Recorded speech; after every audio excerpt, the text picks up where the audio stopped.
unverified stories. Instead of looking at facts, they have often chosen narratives that suit their own geopolitical agendas and entrenched anti-India biases. In doing so, they have ignored the real story. What is the real story? The suffering of Kashmir is at the hand of cross-border militancy, and Pakistan's refusal to even acknowledge its own citizens who lie buried here. What Save Youth, Save Future has shown is that truth can withstand propaganda. By relying on empirical evidence, oral histories, and cross-verification, you have built a foundation for a more honest conversation about Kashmir's past and Kashmir's future. This research is not just about numbers. It's about reclaiming dignity for the families who lost loved ones, for the communities who have lived with half-truths, and for the people of Kashmir who deserve to be seen beyond victimhood narratives. I congratulate you all on this achievement, and I urge policymakers, journalists, and academics everywhere to study these findings very carefully. Let this be a reminder: facts matter, truth matters, and Kashmir's story cannot be hijacked by forces any longer. Thank you. Based in Baramulla district, using modern DNA testing techniques. Second, Pakistan should acknowledge its moral and humanitarian responsibility towards its citizens among the documented foreign militants and facilitate family visits to graves in accordance with the international humanitarian norms. Third, international organizations and governments should reassess their understanding of Kashmir's humanitarian challenge based on empirical evidence. Most importantly, reconciliation efforts in Kashmir should be grounded in honest acknowledgement of complex realities rather than propagation of unsubstantiated narratives that may impede rather than advance the cause of justice and peace. Our research provides an empirical foundation for more informed, constructive base about Kashmir's past, present, and future. The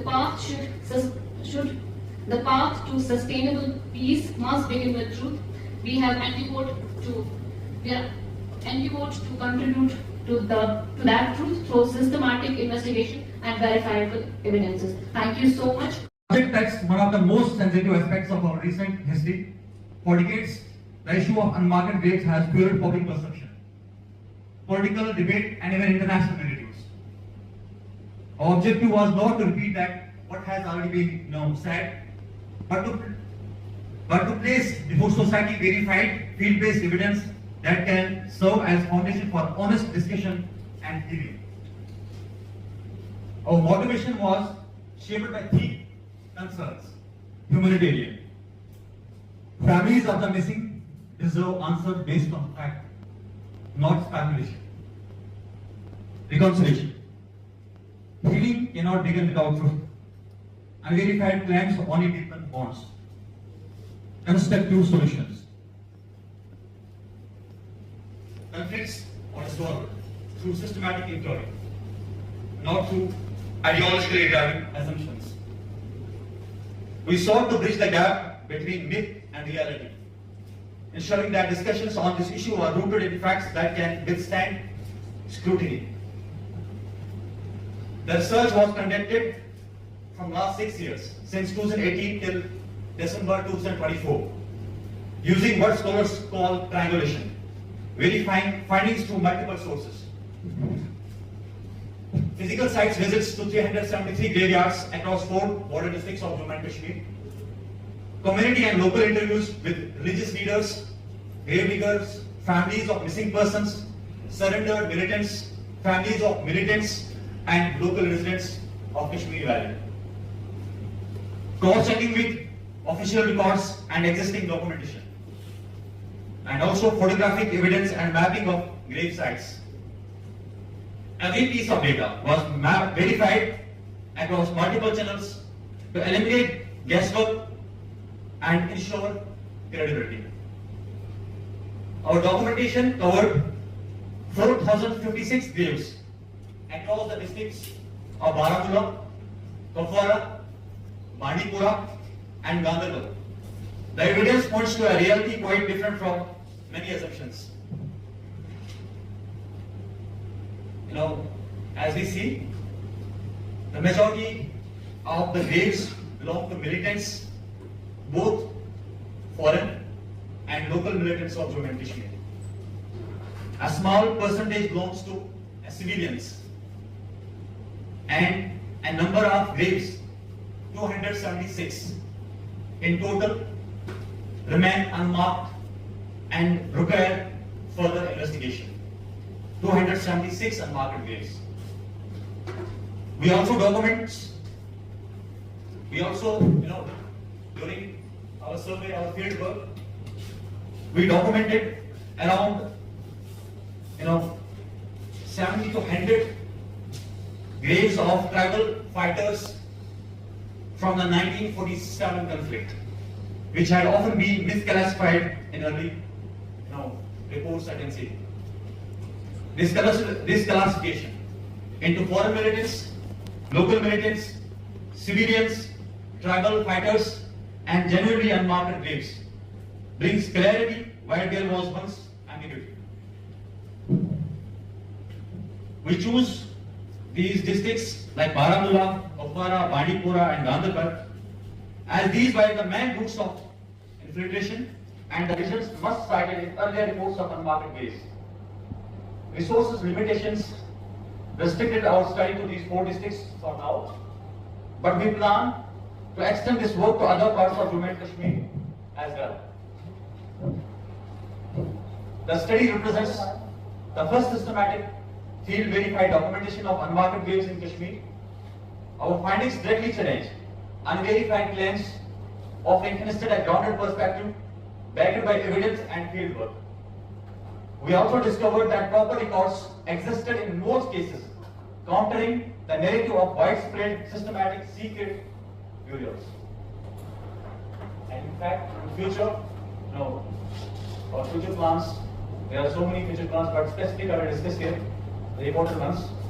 There will be expansion of research to other districts if resources permit, and youth engagement in more structured research and peace building initiatives across the Kashmir Valley. Our hope is to foster a research culture where facts take precedence over speculation, and where young voices lead the discourse towards peace and reconciliation. Our research is not an end in itself. It is a contribution to the existing knowledge, production, and larger journey of reconciliation, a step towards ensuring that families find closure, communities heal, and dialogue become more constructive. Peace built on truth is peace that lasts. At the end, this study is a modest contribution by young Kashmiri researchers, students, to a subject often clouded by speculation. We do not claim finality. We claim sincerity. Our aspiration is simple: to help families find closure, to encourage evidence-based discourse, and to contribute, however, modestly to the long journey towards peace. On behalf of our team, Save Youth Safety Foundation, I invite you, all of you, to engage with our findings, to scrutinize the evidence, and to join us in building the dialogue rooted in truth. Of the motto that this organization has, that be the change. I hope that we today thoughtfully engage over this profound issue and lay bare the hidden and unheard aspects of this grave issue and carry forward the legacy of dialogue that is hallmark of a democratic and civilized society. So far as today's program is concerned, we have an esteemed line of speakers here. There will be an opening address by Mr. Wajahat Farooq, who is one of the core researchers of this study and chairman of the Save Youth Save Future Foundation, followed by a detailed and comprehensive PowerPoint presentation on the research by Ms. Anika Nazir, who is another co-author of this research report, and she's also the president of the Women's Wing of Save Youth Save Future Foundation. It will then be followed by remarks by our guest of honor, Mr. Rishi Suri. We are more than honored to have you with us, sir. And then it will be followed by address by our chief guest, Mr. Wajahat Habibullah ji. We are more than happy to have you with us, sir.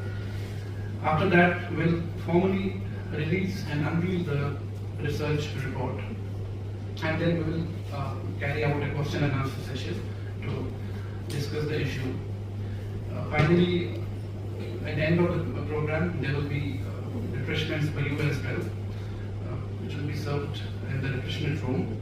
So, without much ado, without much taking your time, I would now request Mr. Wajahat Farooq Bhatt, who is the chairman of the State Youth Safe Future Foundation and who is one of the key authors of this report, to share his perspective on the history and profile of his organization and motivations and his curiosity that drove him to do this kind of work along with his colleagues and friends. Mr. Wajahat Farooq Bhatt is hailing from Baramulla district, and he is a transformative figure in the sense that he had a turbulent phase of life in his teenage, like unfortunately most of the Kashmiri teenagers in that time, but over the course of period he has had a transformation not only at a personal level, but now he actively engages with youth all across the Kashmir Valley, and he has been an inspiration for the young people.